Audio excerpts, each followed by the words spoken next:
Dans la région des Savanes, des milliers de jeunes troquent leurs espoirs contre la boue des sites d'orpaillage clandestins à travers les pays voisins. Un phénomène qui s'amplifie ces derniers temps et montre la misère ambiante, le chômage galopant et l'échec d'un système incapable d'offrir un avenir à sa jeunesse. Au milieu d'une eau boueuse leur montant jusqu'aux jambes, des coups de pelle brisent la terre détrempée, aussitôt tamisée à la surface. Deux jeunes femmes, dont l'une est mère d'un enfant d'à peine 2 ans qui erre dans les environs, fouillent désespérément la boue à la recherche de quelques cristaux d'or.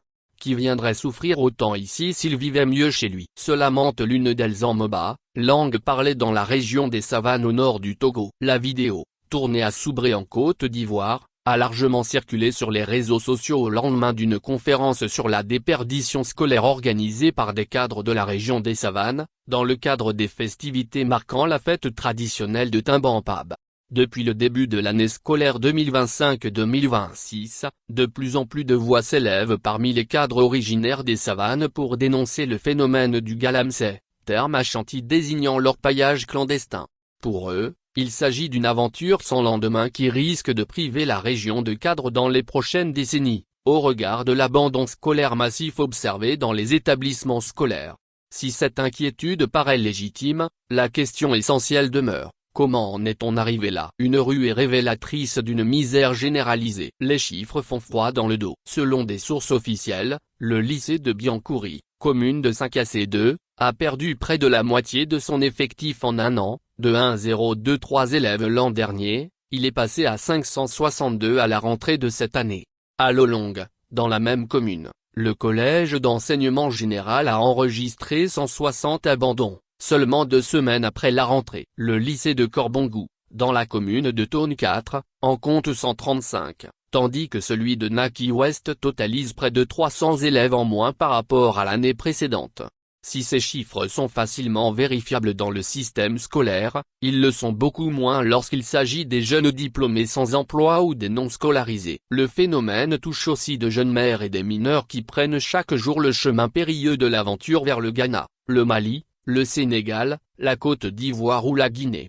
Lire aussi, que comprendre de la suspension de la loterie Visa? Le nouveau coup d'arrêt de l'administration Trump. Des 4 coins de la région des Savanes, les villages se vident de leurs bras valides. Entre l'effondrement des revenus agricoles, conséquence de la surexploitation des sols, la crise sécuritaire et son lot de déplacements forcés, le chômage massif et l'absence d'opportunités, beaucoup de jeunes sont convaincus que leur salut se trouve dans les sites d'orpaillage clandestins. Malgré les risques, ils sont titulaires d'un baccalauréat, d'une licence, parfois même d'un master. Certains ont étudié à Daparan, Kara ou Lomé, portés par la promesse d'un avenir meilleur. Mais de retour dans leur région, le rêve se brise, aucun emploi, aucune perspective, aucune politique d'insertion crédible. Les concours se font rares, les recrutements inexistants, le secteur privé quasi embryonnaire n'absorbe personne. Quant aux initiatives entrepreneuriales des jeunes, elles se heurtent rapidement à la pression fiscale et administrative. Au Togo, la fonction publique est réservée aux enfants des anciens fonctionnaires. Pour espérer être vigile, il faut avoir un parent qui y a travaillé. Nous avons hérité l'agriculture de nos parents, mais aujourd'hui il n'y a plus assez de terre pour cultiver, s'indigne Émile Sandjoa, titulaire d'une licence en sciences de la vie et de la terre. Sur les réseaux sociaux, les témoignages sont sans appel. Après l'obtention de nos diplômes, nous sommes là. Même un concours du niveau BEPC, on n'en trouve pas. L'âge avance, le désespoir s'installe. Nos petits frères, craignant de vivre le même sort, ne peuvent pas rester à l'école. C'est ce qui les pousse vers les sites d'orpaillage. Il vaut mieux braver les risques dans les mines d'or que de rester les bras croisés pendant que nos parents, qui ont vendu leurs biens pour payer notre scolarité, meurent de chagrin, écrit Wilson Pipo, actuellement sur un site minier en Guinée.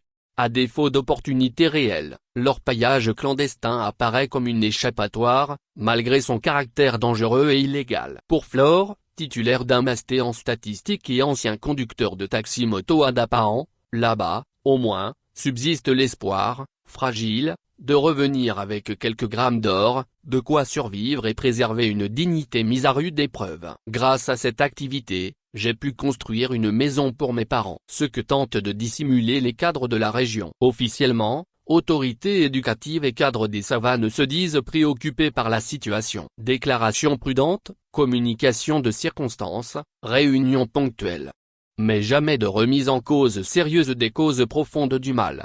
Le phénomène est présenté comme une simple dérive sociale, rarement comme le symptôme d'un échec structurel. Car les véritables raisons sont soigneusement évitées. La première est le manque criant de perspective. L'école togolaise reste désuète, avec des programmes largement inadaptés aux besoins réels du marché de l'emploi. On forme des diplômés sans débouchés, livrés à eux-mêmes une fois les études achevées. À cela s'ajoutent, dans les savanes, les conséquences de la crise sécuritaire et l'échec des politiques publiques censées créer de l'emploi et retenir la jeunesse.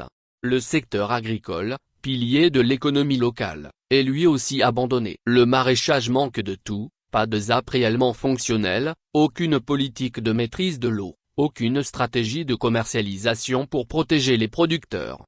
Les céréaliers, quant à eux, sont asphyxiés par les restrictions sur l'exportation des produits vivriers, provoquant l'effondrement des prix, la chute des revenus et l'endettement massif des paysans. Même le programme d'urgence pour la région des savanes, PUR, longtemps présenté comme une planche de salut pour les jeunes, s'est transformé en mirage, nourrissant davantage de frustration que d'opportunités réelles. À force de masquer ces réalités, les autorités entretiennent une illusion. Pourtant, la vérité est là, sous les yeux de tous, les politiques ont échoué, et c'est cette faillite qui pousse la jeunesse des savanes vers l'orpaillage comme ultime recours. Lorsque des jeunes pourtant formés choisissent la boue et les risques au détriment de leur diplôme, c'est tout un modèle de développement qui s'effondre. La ruée vers les mines d'or dans la sous-région n'est ni une fatalité ni un appât du gain facile, comme certains tentent de le faire croire. Elle est le résultat de l'abandon prolongé d'une région reconnue comme la plus pauvre du pays, aussi bien par les politiques que par les ONG.